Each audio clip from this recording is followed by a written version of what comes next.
और इस वक्त की बड़ी और अहम जानकारी हम आपके साथ साझा कर रहे हैं। यूपी में सियासी हड़कंप मच चुका है। बड़ी जानकारी सामने निकल करके आ रही है। प्रदेश अध्यक्ष पंकज चौधरी ने सख्ती दिखाई है। बड़ी जानकारी हम आपके साथ साझा कर रहे हैं। उन्होंने सीधे तौर पर कह दिया है कि ऐसी किसी भी गतिविधि को दोहराने पर कड़ी कार्रवाई की जाएगी। पंकज चौधरी की तरफ से ये कड़ी चेतावनी दी गई है। बड़ी और अहम जानकारी हम आपके साथ साझा कर रहे हैं। उत्तर प्रदेश में बीजेपी के ब्राह्मण विधायकों की एक बैठक ने पार्टी के अंदर सियासी हलचल तेज कर दी है। इस बैठक को लेकर नवनिर्वाचित प्रदेश अध्यक्ष पंकज चौधरी खासे नाराज नजर आए। उन्होंने इसे पार्टी की विचारधारा और अनुशासन के विपरीत बताते हुए बैठक में शामिल सभी विधायकों को स्पष्ट संदेश दिया है कि भविष्य में इस तरह की कोई भी गतिविधि दोहराई नहीं जानी चाहिए।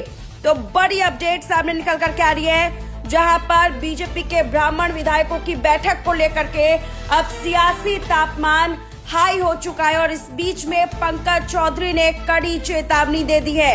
उन्होंने कहा, बिना किसी विधायक का नाम लिए उन्होंने सीधे तौर पर कह दिया है कि बैठक में शामिल सभी जनप्रतिनिधियों को ये सख्त सलाह है और उन्हें चेतावनी भी है। उन्होंने कहा है कि बीजेपी किसी भी तरह की नकारात्मक या वर्ग विशेष की राजनीति को बढ़ावा नहीं देती है।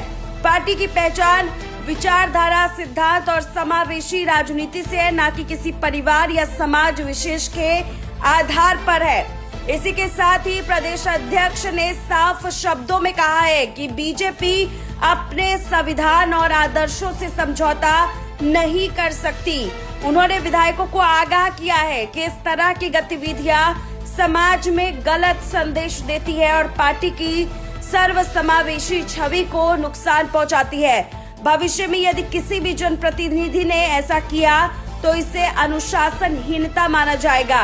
पंकज चौधरी ने साथ ही ये भी बताया कि विधानसभा सत्र के दौरान कुछ जनप्रतिनिधियों द्वारा विशेष भोज आयोजित किया गया था, जिसमें अपने समाज को लेकर चर्चा की गई। इस मामले में विधायकों से बातचीत कर उन्हें स्पष्ट निर्देश दिए गए कि इस तरह की गतिविधियां बीजेपी के राजनीतिक संस्कृति के अनुरूप नहीं है। सभी से सतर्क और अलर्ट रहने को भी कहा गया है। तो ये बड़ी और अहम जानकारी सामने निकल करके आ रही है। बड़ी अपडेट हम आपके साथ साझा कर रहे हैं, जहां पर बीजेपी की तरफ से अब फुल क्लियरेंस है कि अगर इस तरह से गुट बनाया गया, अगर इस तरह से लगातार चर्चाएं की गई, बैठकें की गई, तो इसे खिलाफत माना जाएगा और उसके खिलाफ एक बड़ा एक्शन लिया जाएगा बीजेपी की तरफ से।